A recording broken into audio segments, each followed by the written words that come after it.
क्या आपका भी क्लास 11th में बैक लग गया है और आप ये सोच रहे हो कि आप कहाँ से पढ़ाई चालू करें? तो इसका समाधान है आपके सामने। हेलो फ्रेंड्स, मैं रंजन सेंसई आप सभी का स्वागत करता हूँ लर्न विद रंजन के यूट्यूब चैनल पर। तो कैसे हो आप सब? आई होप आप लोग सब अच्छे होंगे, मस्त होंगे, स्वस्थ होंगे और घरों में मजे कर रहे होंगे।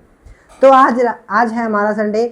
आप लोगों को पता होगा कि भैया आपने आज क्लास क्यों नहीं लिया, क्योंकि आज का जो क्लास है ना, मैंने सोचा कि आज यार थोड़ी देर बच्चे को थोड़ा फ्री कर दे, यार थोड़ा सा पढ़ने लिखने दे, थोड़ा रोज पढ़ ही रहे वो लोग, थोड़ा सा खेल कूद ले भी, मजा भी कर ले थोड़ा सा।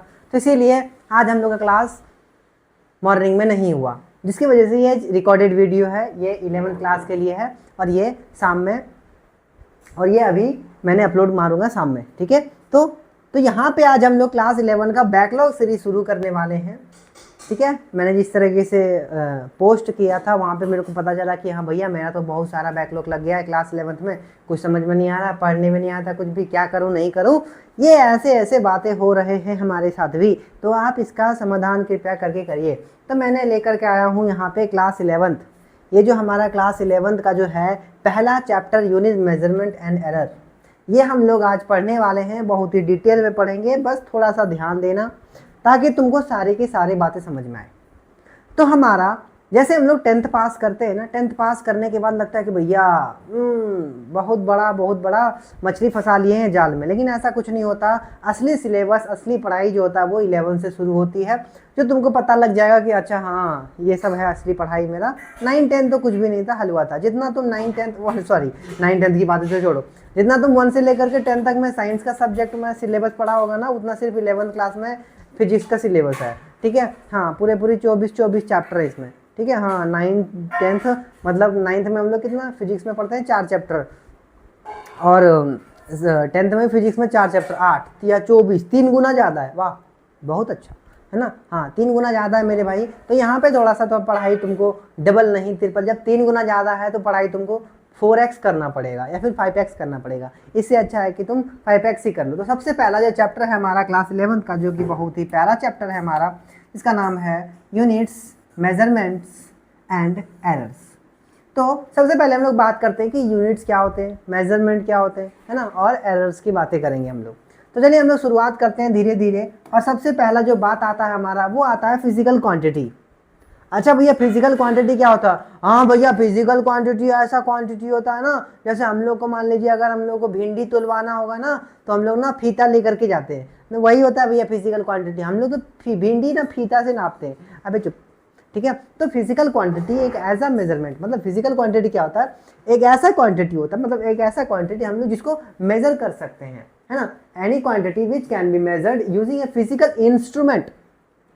अगर हम लोगों को हर चीज मेजर करने के लिए अलग अलग इंस्ट्रूमेंट रखा है, कभी देखा है क्या जमीन को मेजर करने के लिए किलो तराजू लेके आते? नहीं भैया वो तो नहीं लाते हम लोग जमीन को मेजर करने के लिए क्या लाते हैं? फीता लेकर के आते हैं, है ना। उसी तरह हम लोगों को अगर करंट नापना है तो क्या लेकर के आएंगे? वोल्टेज नापना है तो क्या लेकर के आएंगे, है ना। तो वो सब सारी बातें अलग अलग चीज़ों को नापने के लिए अलग अलग चीज़ों का यूज़ किया जाता है, इंस्ट्रूमेंट का यूज़ किया जाता है, अलग अलग इंस्ट्रूमेंट्स का। तो हम लोग उसी को क्या बोलते हैं? फिजिकल क्वांटिटी क्या है? एक any quantity which can be measured using a physical quantity, a physical instrument. एक फिजिकल इंस्ट्रूमेंट द्वारा क्या होता है, उसको हम लोग मेजर कर सकते हैं, ठीक है। हाँ हम लोग मान लो इस जमीन को नापना है हमको, तो फीता लेकर के जाना पड़ेगा। मान लो हमको भिंडी नापना है, अच्छा भिंडी कैसा होता है रे, है ना यार, भिंडी नहीं गाजर हो गया, ठीक है। गाजर नापना हम लोगों, तो फिर गाजर को नापने के लिए क्या करना है? तराजू लेके जाना पड़ेगा, तब ये ना पाएगा, है ना। तब हम किसी ग्राहक को दे सकते हैं कि भैया 1 किलो जो तोल देना, ठीक है। अगर मान लो किसी दुकान में गए कि बोलेगा कि नहीं हमको 1 किलो चीनी दीजिए, इतना कटी चीनी दे दिया, बोलेगा कि नहीं भैया ऐसा मेजरमेंट हमारे पास है कि हम लोग इतना का ही चीनी देते हैं, ये हमारे लिए 1 किलो है। उठा के मारेगा फिर ना, हाँ तुमको रैप्टा जो लगेगा तुम्हारे कान के नीचे, वो समझ में आ जाएगा तुमको। तो हर एक चीज़ को नापने के लिए अलग अलग चीज़ का यूनिट्स का यूज़ करते हैं, मतलब अलग अलग मेजरमेंट्स का यूज़ करते हैं हम लोग। अलग अलग क्या करते हैं हम लोग? मेजरमेंट्स का यूज़ करते हैं। जैसे हम लोग को अगर लेंथ नापना है, लेंथ नापना है तो क्या यूज़ करेंगे, है ना? फीता का यूज़ करेंगे कि नहीं, है ना, फीता का यूज़ करेंगे। उसके बाद अगर हम लोग को मास नापना है ना, मास नापना है तो क्या चीज़ का यूज़ करेंगे, है ना, क्या चीज़ का यूज़ करेंगे? हाँ मास नापना है तो तराजू वगैरह का यूज़ करेंगे। तो अलग अलग इंस्ट्रूमेंट अलग अलग चीज़ों के लिए यूज़ करते हैं, उसी को हम लोग क्या बोलते हैं? फिजिकल क्वांटिटी बोलते हैं। क्वांटिटी समझ में आया, फिजिकल क्वांटिटी समझ में आया। आगे चले, आगे है हमारे पास भैया क्लासिफिकेशन ऑफ फिजिकल क्वांटिटी। अच्छा, इसका क्लासिफिकेशन भी है क्या? तो क्लासिफिकेशन ऑफ फिजिकल क्वांटिटी। अब देखो ना, इस फिजिकल क्वांटिटी को दो भाग में बांट दिया गया है। देखो यहाँ पे ये दो अलग अलग भाग, ये मतलब क्या, physical quantity, classification of physical quantity. ये फिजिकल क्वांटिटी को दो अलग अलग चीजों में क्या कर दिया गया है, बांट दिया गया है। देखो पहला जो आता है हमारा, इसको पहला जो आता है हमारा, पहला जो आता है इसको बांटा गया है on the basis of direction, on the basis of direction, है ना, on the basis of direction. भैया on the basis of direction, हाँ मेरे भाई, on the basis of direction पे भी इसको दो चीजों में बांट दिया गया। एक इसको हम लोग बोलते हैं, बहुत ही प्यारा बात, जिसको हम लोग बोलते हैं वेक्टर, है ना, और दूसरा होता है हमारा स्केलर, है ना। अच्छा भैया वेक्टर क्या होता है? वेक्टर, वेक्टर एक ऐसा फिजिकल क्वांटिटी है जिसके पास क्या होता है, मैग्नीट्यूड होता है, मैग्नीट्यूड होता है और प्लस में डायरेक्शन भी होता है ना, मैग्नीट्यूड होता है प्लस में डायरेक्शन भी होता है। ठीक है, अगर हम तुम लोग को बोल दे कि भाई एक काम कर, एक काम कर, ये जो है ना हमारे पास क्या है, तरीके कुछ है भी नहीं, है ना, मान लो हमारे पास एक रेक्टेंगुलर का डिब्बा है, ठीक है, अब हम तुमको बोलेंगे कि इसे फोर्स लगा, है फोर्स लगा, लेकिन मैंने तुमको बोला फोर्स लगाने के लिए, लेकिन तुम्हारे मन में ये डाउट आएगा उस टाइम में कि भैया फोर्स किधर से लगाएं, ऊपर से चिपका दे कि नीचे से चिपका दे, क्या इधर से चिपका दे या फिर इधर से चिपका दे, फोर्स लगाएं किधर से। लेकिन हम तुमको अगर वही वाला बात बोले कि भैया एक काम कर, एक काम कर, तो ऊपर से फोर्स लगा, तो तुम्हारे पास एक चीज आया मन में कि भैया ने बोला ऊपर से, मतलब यहाँ पे डायरेक्शन भी मेरे को पता चल रहा है। ठीक है, उसी तरह हमारा गाड़ी जो है ना वो पंचर हो जाता है रोड में, है ना, अगर पंचर हो गया रोड में, ठीक है, ये मेरी गाड़ी है, पंचर हो जाता है कभी कभी, ठीक है, अब तुम क्या करोगे, मार्केट में तुम क्या करोगे, इसको धकेलोगे, है ना, मगर बीच बाजार में अगर खराब हो जाए तो क्या करोगे, भैया धकेल के साइड कर देना, फिर स्टार्ट करवाएंगे, मैकेनिक बुला के फिर लेके जाएंगे इसको। अब ले धकल रहा है इसको, ये क्या कर रहा है, इसको पुश मार, आगे चल, ठीक है, ये मार। अब ये इतना मोटा गाड़ी कोई अकेला आदमी धकेल नहीं सकता, बोला ठीक है, बोला एक काम कर, एक और आदमी को पकड़ के लाया, अब वो गधा इंसान है, ठीक है, वो आके इधर से धक्का मार रहा है, जब इधर से धक्का मारेगा तो कभी कुछ होगा, उसमें होने वाला कुछ है, बोलेगा नहीं भैया। अगर मान लो ये आदमी इधर से 10 न्यूटन का फोर्स लगाया, कितना का फोर्स लगाया, 10 न्यूटन का फोर्स लगाया, ठीक है, और इधर से भी ये आदमी क्या कर रहा है, इधर से भी ये आदमी 10 न्यूटन का फोर्स लगा रहा है, तब देखो इसका अगर मैग्नीट्यूड निकालेंगे तो क्या करेंगे, हाँ, अब देखो इधर से 10 न्यूटन का फोर्स लगा, इधर से भी 10 न्यूटन का फोर्स लगा। जब हम लोग देखेंगे इसको, जब हम लोग उसका नेट निकालेंगे, फोर्स निकालेंगे इसका, F बराबर, अब देखो 10 इधर से लगाएं, 10 इधर से लगाएं, लेकिन देखो यहाँ पे एक चीज हो रहा है, ये ऑपोजिट डायरेक्शन में फोर्स लगा रहा है, मतलब यह है कि 10 न्यूटन इधर से लगाया ये, ठीक है, प्लस कर रहे हैं और ये -10 हो जाएगा, -10 की भैया नेगेटिव है, नहीं ऑपोजिट डायरेक्शन में फोर्स लगा रहा है, इसलिए मैंने माइनस लिखा। तो ये क्या हो जाएगा यहाँ पर, ये 0, यहाँ पे क्या होगा, फोर्स लग ही नहीं रहा, 0 न्यूटन, ठीक है। अब थोड़ा उस आदमी को अकल आया कि अरे भैया ये तो उधर से धकेल रहा है, इधर से धकेल रहा है। अब दोनों आदमी क्या किया, ये आदमी उठ करके इधर से आया और बोला कि भैया देखो हम लोग दोनों मिल करके इधर से फोर्स लगा, इधर से भी फोर्स लगाया, ये 10 न्यूटन, उधर से भी वो 10 न्यूटन लगा रहा। तो यहाँ जो हो जाएगा दूसरे नंबर में इजिकल टू 10 प्लस का 10। अब जो यहाँ पे आएगा ना वो हमारा आएगा 20 न्यूटन।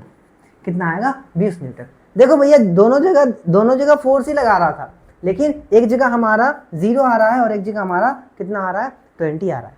यहाँ पे देखो क्या हो रहा है, मैग्नीट्यूड भी है, डायरेक्शन भी है, तो फोर्स क्या हो जाएगा हमारा, वेक्टर क्वांटिटी हो जाएगा, जिसके पास मैग्नीट्यूड भी है और डायरेक्शन भी है, ठीक है, जिसके पास क्या है, मैग्नीट्यूड भी है प्लस में डायरेक्शन भी है। और ये वेक्टर क्या करता है, ये वेक्टर लॉ ऑफ एडिशन को फॉलो करता है। ये क्या होता है, ये वेक्टर में पढ़ेंगे, है ना, वेक्टर लॉ ऑफ एडिशन को फॉलो करता है, vector law of addition, vector law of addition को ये फॉलो करता है। अब भैया ये स्केलर क्या होता है ना। अच्छा, किसी को लगता होगा कि करंट जो है ना वो वेक्टर क्वांटिटी है, नहीं वो स्केलर है। क्यों, बताऊंगा, रुक जाना। अब देखो मैं बात करता हूं वेक्टर का, स्केलर का, सॉरी स्केलर का। अब स्केलर क्वांटिटी क्या होता है, इसके पास सिर्फ मैग्नीट्यूड होता है, मैग्नीट्यूड, इसके पास क्या होता है, मैग्नीट्यूड होता है, इसके पास डायरेक्शन नहीं होता, ठीक है भैया। तो करंट के पास तो डायरेक्शन होता है, तो करंट कैसे स्केलर क्वांटिटी है, ये तो वेक्टर होना चाहिए था। तो स्केलर हो गया भैया। ये तो गलत बात बताई आपने, मास्टर मेरा गलत बता रहा था, लेकिन मास्टर तो मेरा बोला जब मैं 10th में पढ़ा था तब तो बोला ये वेक्टर क्वांटिटी है। क्यों? क्योंकि इसके पास तो क्या है, डायरेक्शन है ना, डायरेक्शन है। अब देखो मैं बताने वाला हूँ, ठीक है। और ये स्केलर लॉ ऑफ एडिशन को फॉलो करता है, स्केलर लॉ ऑफ एडिशन को फॉलो करता है ना, follows scalar law of addition, और ये वेक्टर लॉ ऑफ एडिशन। यहां तक बातें समझ में आई। एक तो था हमारा वो जहां पर हमारा रुक दे हट रे, एक तो था हमारा वहां पर जहां पर हम लोग क्या कर रहे हैं, दोनों हमारे पास क्या है देख ले, एक क्या है हमारे पास on the basis of direction, जहां पे हमारा एक वेक्टर है एक स्केलर है। वेक्टर में क्या होता है, मैग्नीट्यूड है प्लस में डायरेक्शन और वेक्टर लॉ ऑफ एडिशन को फॉलो कर रहा है, मैंने बताया अभी तुरंत। और एक क्या हमारा स्केलर है, स्केलर में क्या होता है, मैग्नीट्यूड होता है और प्लस में क्या कर रहा है, ये करंट नहीं भैया, करंट इधर मत लिख अभी, तो तुम्हारा कंफ्यूज हो जाएगा, ठीक है। और ये स्केलर लॉ ऑफ एडिशन को फॉलो करता है, बस बात इतना याद रखना। एक है हमारे पास वेक्टर और दूसरा हमारे पास स्केलर। अब मैं बताने वाला हूं तुमको एक चीज और, स्केलर जो है, स्केलर एक और चीज लेता हूं मैं, मास। स्केलर हमारा क्या है, मैं एग्जाम्पल समझाने वाला हूं, थोड़ा सा समझना, ठीक है। हाँ, जैसे मास क्या है भैया, ये मास जो है ना वो स्केलर है, ठीक है। मास क्या है, स्केलर है। अच्छा एक बात बताना, हमारे पास क्या है ना, हमने किसी बच्चा को बोला कि भैया ये देखो, ये जो बोरा है ना, इसमें क्या करना है तुमको, है ना, इसमें तुमको क्या करना, 10 किलो चावल भरना है। अब हमने इधर से 10 किलो चावल भर दिया, 10 kg, ठीक है। हटा दो उसको, उसका मन करेगा नहीं हम इधर से भरेंगे, 10 किलो भर दें। भैया वो इधर से भर या फिर इधर से भर या फिर पिछवाड़े तरफ से भर, वो 10 किलो ही कहलाएगा, वो 10 किलो ही रहेगा, वो तुम डायरेक्शन की तरफ से बदल दे, है ना, मास उसका वही रहेगा। तो मास क्या है, वो स्केलर क्वांटिटी है ना, मास क्या है, वो स्केलर क्वांटिटी है। और उसके बाद करंट, मान लो यहाँ से करंट आया 5 एम्पियर, यहाँ से कितना आया 5 एम्पियर। अब ये यहाँ से एक सीधा गया, तो भैया ये देखो ये क्या है ना, ये दोनों ऐड करके ही ना जाएगा इसमें, चाहे यहाँ पे डिग्री कौन सा भी 30 हो 50 हो, है कुछ भी डिग्री हो, हमको उससे कोई लेना देना नहीं है। ये क्या कर रहा है, करंट सीधा फ्लो करके जितना आया उतना ही वो जा रहा है, ठीक है। अगर हम लोग देखें I1 और I2 प्लस में I2, वो तो 5 + 5 कितना हुआ, 10 हुआ कि नहीं, 5 + 5 कितना हुआ, 10 एम्पियर, 10 एम्पियर ही जा रहा है। अब देखो ये क्या कर रहा है, ये क्या है स्केलर है, ये क्या है भैया, ये स्केलर है, ये क्या है भैया, ये स्केलर है। समझ में आई मेरी बातें। तो क्लासिफिकेशन ऑफ फिजिकल क्वांटिटीज दो तरीके से है, एक ही पढ़े हमने on the basis of direction. Direction कितने, दो है, एक वेक्टर है एक स्केलर है। वेक्टर में क्या होता है, जैसे मान लो फोर्स, ठीक है। तो जिसके पास डायरेक्शन हो और जिसके पास डायरेक्शन नहीं है वो मेरा क्या है, स्केलर। और वो क्या करता है, स्केलर लॉ ऑफ एडिशन को फॉलो करता है, और ये वेक्टर लॉ ऑफ एडिशन को फॉलो करता है। तो करंट यहाँ से क्या है, वो स्केलर क्वांटिटी है, ना कि वेक्टर क्वांटिटी। क्या मेरी बात समझ में आई, डन, चलो डन, चलो डन है। अब देखो हमने पढ़ा एक चीज और, एक on the basis of direction. अब दूसरा आता है हमारे पास on the basis of dependency,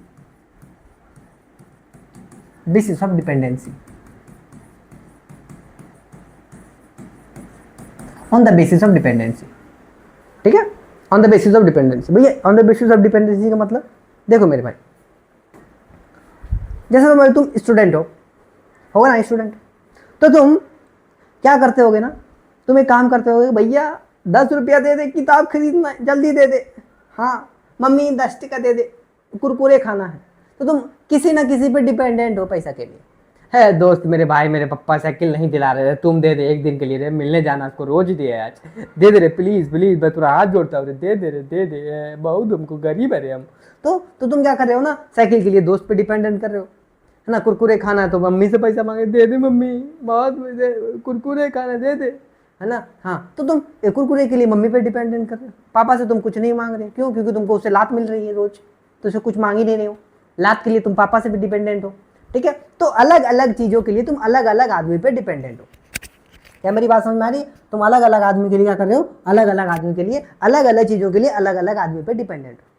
तो on the basis of dependency वही बताता है हमारा, यहाँ पे जो चीज़ें हमारे पास ये दो चीज़ों पे डिपेंडेंट है। ये यहाँ पे दो चीज़ें हमारे पास क्या क्या है मैं बता रहा हूँ। एक है हमारा फंडामेंटल एक है हमारा फंडामेंटल। फंडामेंटल, एक मिनट है ना। जैसे मान लो, जैसे आप तुम लोग ने बचपन में पढ़ा होगा, एक चीज पढ़ा होगा भैया, ये क्या होता है, स्पीड का formula, speed is equal to distance upon में टाइम, डिस्टेंस अपॉन में टाइम। तो स्पीड क्या है, दोनों चीजों पे डिपेंडेंट है, speed is equal to distance upon में टाइम। वेलोसिटी का भी फॉर्मूला पढ़ा होगा, वेलोसिटी क्या पढ़ा था, डिस्प्लेसमेंट अपॉन में टाइम, अपॉन में टाइम। तो वेलोसिटी भी डिपेंडेंट है, डिस्प्लेसमेंट अपॉन में टाइम, किसी ना किसी के ऊपर वो डिपेंडेंट है, किसी ना किसी के ऊपर वो डिपेंडेंट है, ठीक है। तो यहाँ पे हम लोग देखो, अब इसको थोड़ा सा बाद में देखेंगे हम लोग, लेकिन मैंने तुमको बताया कि देखो डिपेंडेंट हो कैसे रहा दोनों चीज। तो एक चीज जो है हमारे पास वो है फंडामेंटल। फंडामेंटल है ना, फंडामेंटल एक ऐसा फिजिकल क्वांटिटी है, ये किसी पे डिपेंडेंट ही नहीं होता, किसी पे डिपेंडेंट ही नहीं है। दूसरा है हमारा, इसी का एक छोटा सा भाई, इसी को बोलते हैं डिराइव्ड। डिराइव्ड। तो फंडामेंटल में टोटल हमारे पास 7 ऐसे फिजिकल क्वांटिटीज हैं जो किसी पे डिपेंडेंट नहीं है। मैं लिखवाने वाला हूं वो चीजों को, तो इधर ध्यान देना थोड़ा सा।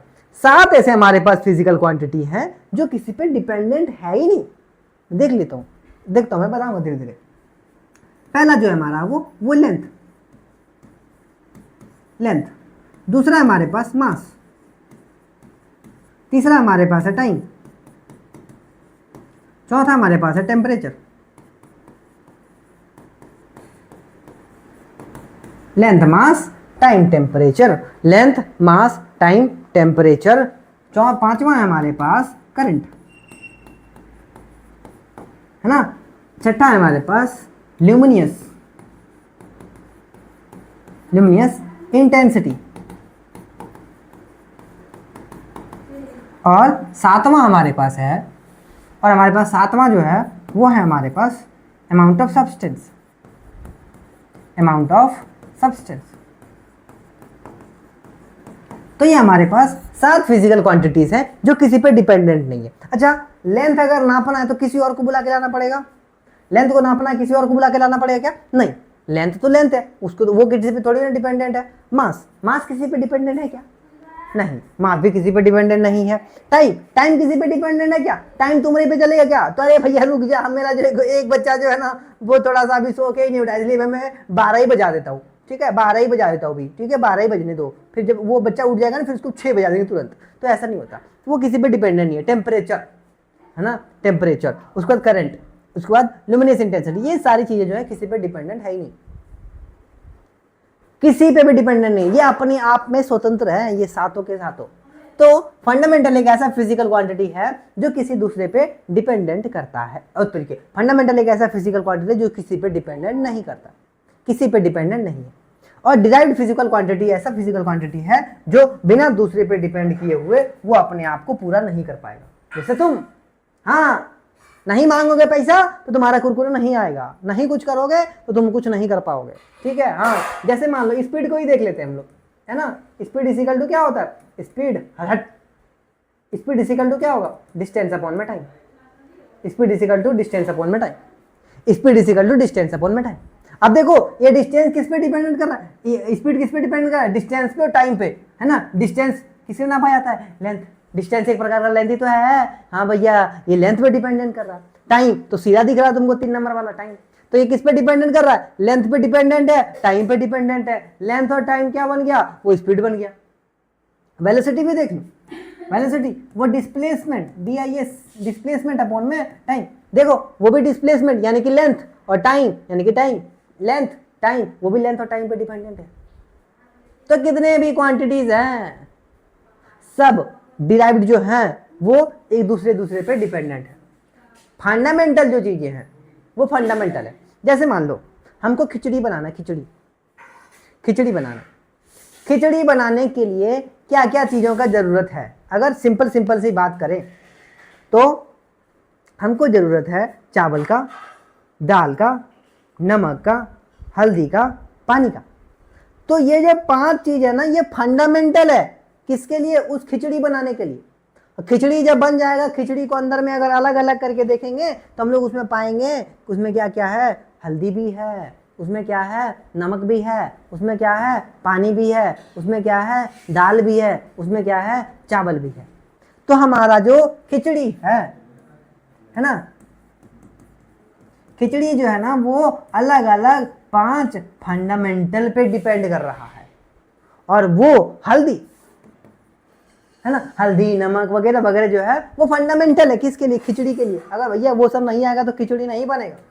बात समझ में आई मेरी बातें? हाँ। अब बताओ कि भैया आपने ये वाला कैसे सोचा? मैं खिचड़ी बना रहा था एक दिन और उसी टाइम में ये वाला चैप्टर पढ़ रहा था जब मैं 11th में था, तो बोला तरीके ये तो इसे भी हो सकता है। तो तुम अपने आप को जब रिलेट करना सीख जाओगे ना तो तुम अच्छा फिजिक्स बनाना सीख जाओगे।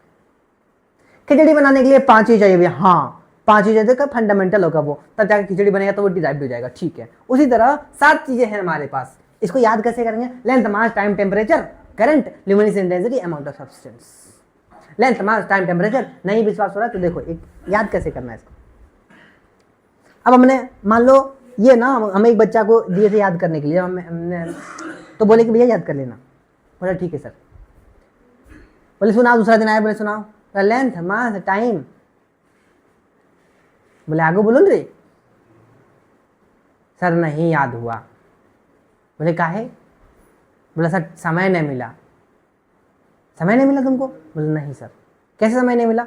सर रात में जो है ना सर लाइन चल गया था सर, तो लाइन चल गया था टॉर्च बार के पढ़ लेता, डिबिया बार के पढ़ लेता। सर नहीं सर गर्मी लग रहा था सर। ठीक है। अब देखो वो फुलो में सारा बात बोल गया, पीछे वाला भी फुलो में वो सारी बातें बोल गया। उसने क्या किया, उसने बोला, उसने ये दोनों बातें बोला, लेंथ भी बोला, मास भी बोला। बोले भैया काहे नहीं याद किया? सर बोला सर समय नहीं मिला हमको। बोले क्या समय नहीं मिला? सर जो है ना सर लाइनें चल गया था हमारा, है ना। अब लाइन चल गया तो फिर डिबिया मार के पढ़ लेता। बोला नहीं सर गर्मी लग रहा था हमको। तो क्या, length, mass, time, temperature, current, luminous intensity, amount of substance. अभी अगर ये इस तरह का तुम अगर स्टोरी बनाते हो तो तुमको याद हो जाएंगी सारी चीजें। तो फिर रट्टा मार ले तुम, length, mass, time, temperature, current, luminous intensity, amount of substance, बस याद हो गया भैया। हाँ बस इतना सारा बात याद रखना। अगर ये 7 याद है आपको तो ये 7 अभी इतना सारा चीजें बनवाएगा आपसे जो कि हमारे कॉम्पिटिटिव एग्जाम्स में पूछे जाते हैं। ठीक है, तो चलो वो हम लोग आगे चल करके देखते हैं। तो यहाँ पे समझ में आई classification of physical quantity on the basis of direction, on the basis of dependency. On the basis of direction vector है, स्केलर है, जो कि है मैग्नीट्यूड है प्लस में डायरेक्शन है, वेक्टर लॉ ऑफ एडिशन को फॉलो करता है। मैग्नीट्यूड है, स्केलर लॉ ऑफ एडिशन को फॉलो करता है। On the basis of dependency fundamental है, डिराइव्ड है, फंडामेंटल हमको पता है, length, mass, time, temperature, current, luminescence intensity, amount of substance. Derived क्या है पता है, स्पीड, वेलोसिटी, है ना, एक्सेलरेशन, सब ये है, डिपेंडेंट है किसी न किसी पे। ठीक है, तो चलो आगे चलते हैं हम लोग। ठीक है, आगे चलते हैं हम लोग।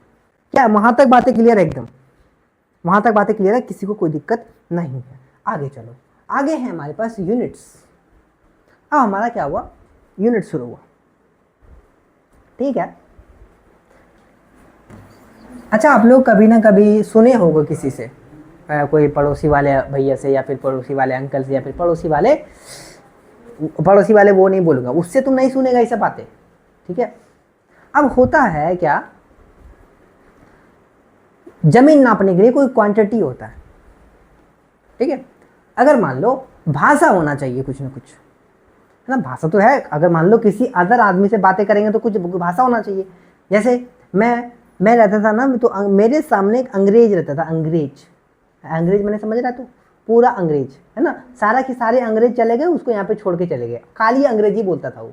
मेरा एक दोस्त है, ठीक है, फेसबुक में फ्रेंड था, अभी मैंने फेसबुक हटा दिया तो वो दोस्त भी हट गया, है ना। अंग्रेजी बोलता था, अंग्रेजी। हमने बोला भाई साहब, है ना, पूरा अंग्रेज चल गया यार, तू अभी यहीं पे, तू भी जा, क्या कर रहा है इधर, ये इंडिया है हमारा, छोड़ दे इसको।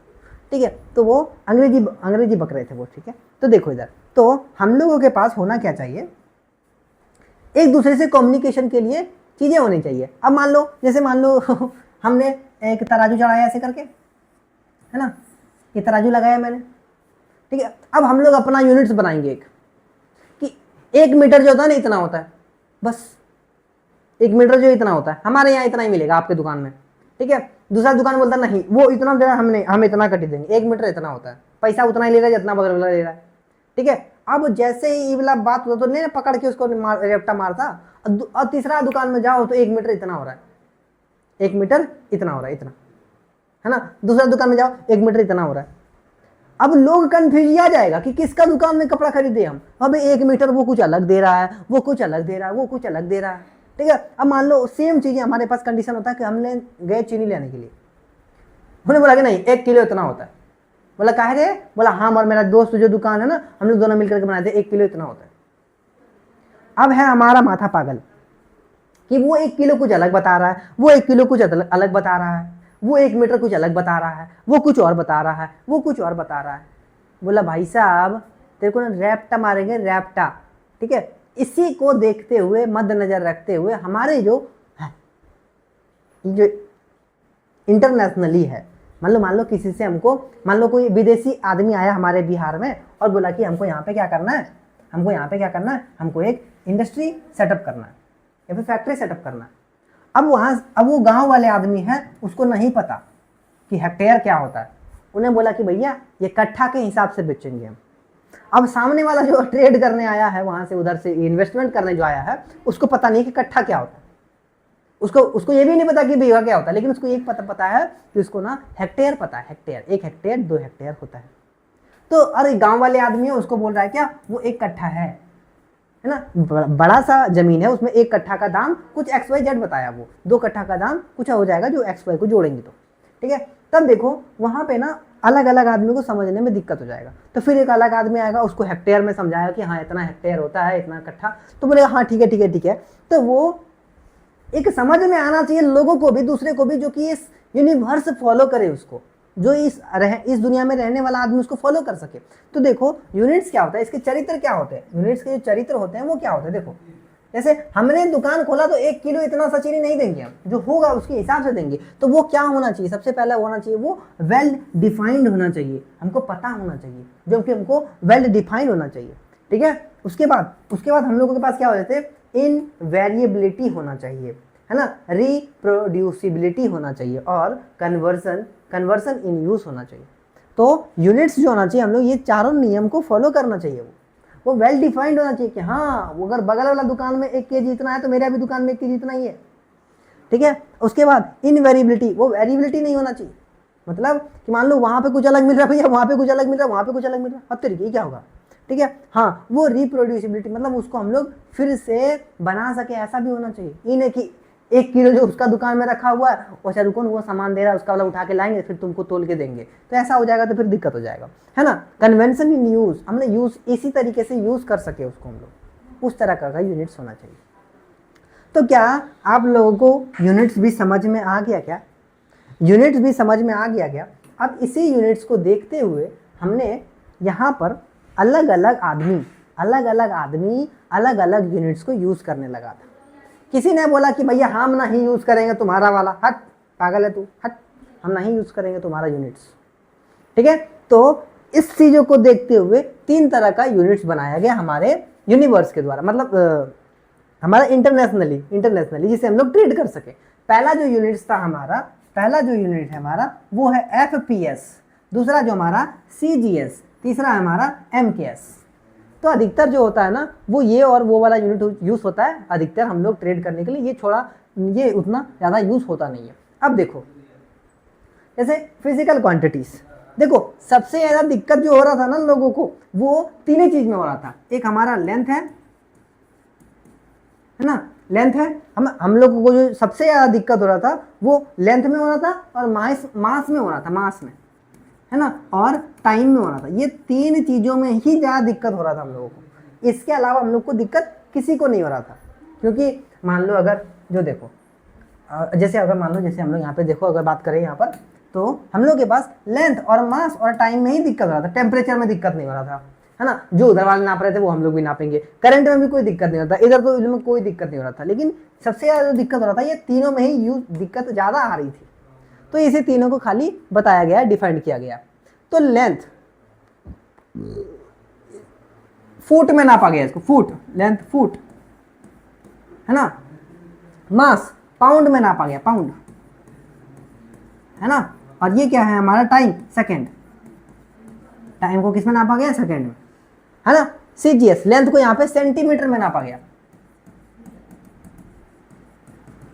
है ना जी। यहाँ पे हम लोग को क्या गया, ग्राम में नापा गया, और ये सेकेंड है ना। इसको कम बहुत ही कम यूज करता है क्योंकि ग्राम है, इसको ग्राम अगर यूज करेगा भाई तो कितना ग्राम तोलते रहेगा जिंदगी भर, है हटा। ठीक है, अब देखो MKS, अब देखो ये MKS जो है मतलब FPS, CGS, MKS। अब देखो लेंथ को जो है ना किस में नापा गया, यहाँ पर मीटर में नापा गया, मीटर में, कि भैया एक काम करो मीटर में नाप लो। ये है हमारा केजी मतलब किलोग्राम, और ये हमारा सेकेंड। तो ये हमारे पास कुछ फिजिकल क्वांटिटीज थे जो हम लोगों को इंटरनेशनली नापा जाने लगा उसके बाद से, कि भैया लो अगर तुम लोग ऐसा चाहते हो तो हम लोग क्या करते हैं, छोटा छोटा क्वांटिटी को यूज कर लेंगे और हम लोग अलग अलग से ट्रेड करेंगे। तो अलग अलग कंट्री से अगर ट्रेड करना होता है, ये पॉन्ड वगैरह अभी भी केक दुकान में अगर जाओगे तो वो पूछेगा कि भैया कितना पाउंड केक है ना, कितना पाउंड का केक है, 1 पाउंड 2 पाउंड, तो ये सब बताता है वो, हाँ पाउंड वगैरह में सब यूज करते हैं इसको। ठीक है, हाँ क्या मेरी बात समझ में आई? हाँ वो है केक दुकान में जाके A1 बोला कि कितना किलो का केक है, बोलेगा पढ़ा लिखा है, बोलेगा हाँ 11th में, बोलेगा बट यार मास्टर वह पढ़ाया नहीं तुमको सही से, पाउंड बोलते हो उसको, वो बताया कितना पाउंड का केक है, नहीं है वो बताता है। ठीक है, क्या मेरी बात समझ में आई? अब ये सब सारी चीज़ों को देखते हुए, ये तो इंटरनेशनली क्या चीज़ है हमारे पास। अब यहाँ पे और भी 2 चीज़ों का इंट्रोड्यूस कर दिया गया उसके बाद, है ना, 2 चीज़ों का इंट्रोड्यूस कर दिया गया। तो कौन कौन सी चीज़ों का भैया? एक था हमारा सॉलिड एंगल, और दूसरा था हमारा प्लेन एंगल। अब ये सॉलिड एंगल क्या होता है, प्लेन एंगल क्या होता है, जानेंगे हम लोग अभी तुरंत। ये सॉलिड एंगल क्या होता है, प्लेन एंगल क्या होता है, ये सप्लीमेंट्री यूनिट्स है, सॉलिड एंगल और प्लेन एंगल। सबसे पहले बात करते हैं हम लोग प्लेन एंगल की। तो हम लोग बात करते हैं प्लेन एंगल की। अब देखो एक बात बताना मेरे को, हम लोग ना आज यहीं तक रहने देते हैं, ठीक है। प्लेन एंगल हम लोग कल के वीडियोस में पढ़ें, ठीक है। और हाँ मेरे को एक बात बताना कमेंट में कि हाँ सच में वीडियो अच्छा लगा, सच में तुमको पढ़ने में मज़ा आ रहा है, तो बताना मेरे को, ठीक है। तो अगर मेरे को अच्छा कमेंट्स आ गए इस वीडियो पे, तो मैं इस वीडियो का ड्यूरेशन को बढ़ा के मैं 1 घंटा कर दूंगा, ठीक है। चलिए तो फिर हम लोग मिलते हैं अगले एपिसोड में, तब तक के लिए हंसते रहिए, मुस्कुराते रहिए, किसी का नुकसान मत पहुंचाइए। मिलते हैं जोड़े तबरे के बाद, तब तक बने रहिए लर्न विद रंजन के साथ। थैंक यू वेरी मच, जय हिंद।